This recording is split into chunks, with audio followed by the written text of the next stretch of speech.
ہاتھ میں دھاگا باندھنے کی کئی صورتیں ہیں۔ اگر ہاتھ میں کسی بھی رنگ کا دھاگا باندھنا اگر کسی نفع کی امید یا نقصان سے بچاؤ کی نیت اور عقیدے سے ہو تو اس عقیدے کے ساتھ ہاتھوں میں دھاگا باندھنا درست نہیں، اس لیے کہ نفع نقصان پہنچانے والی اللہ تعالیٰ کی ذات ہے۔ اللہ تعالیٰ ہی بلائیاں عطا کرتے ہیں اور مصیبتوں سے بچاتے ہیں، بلکہ بعض فقہا نے اسے افعال کفریہ میں شمار کیا ہے۔ زمانہ جاہلیت میں لوگ گردن میں یا ہاتھ میں اپنے عقیدے کے مطابق خود کو کسی مصیبت سے بچانے کے لیے دھاگے باندھا کرتے تھے۔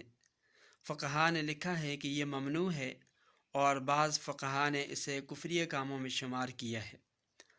البتہ اگر کسی بھی رنگ کے دھاگے پر قرآن کریم پڑھ کر پھونکنے کے بعد اسے بطور تعویذ ہاتھ وغیرہ پر باندھا یا پہنا جائے تو یہ جائز تو ہوگا، لیکن جہاں اشتباہ ہو یا لوگوں کا عقیدہ خراب ہونے یا بدگمانی میں مبتلا ہونے کا اندیشہ ہو تو اس سے اجتناب کرنا چاہیے۔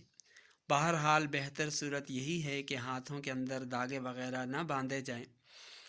البتہ آج کل جو نوجوان طبقے کے اندر یہ بیماری ہے کہ ہاتھوں کے اندر سونے چاندی لوہے کے کڑے پہنے جاتے ہیں، چین پہنے جاتے ہیں، تو یہ بہرحال یہود نصارہ ہنود کے ساتھ مشابہت ہے، اور بالخصوص عورتوں کے ساتھ چوڑیاں پہننے کے اندر یہ ایک طرح کی مشابہت ہے، لعنتی قسم کا کام ہے، تو ایسے کاموں سے اجتناب کرنا چاہیے۔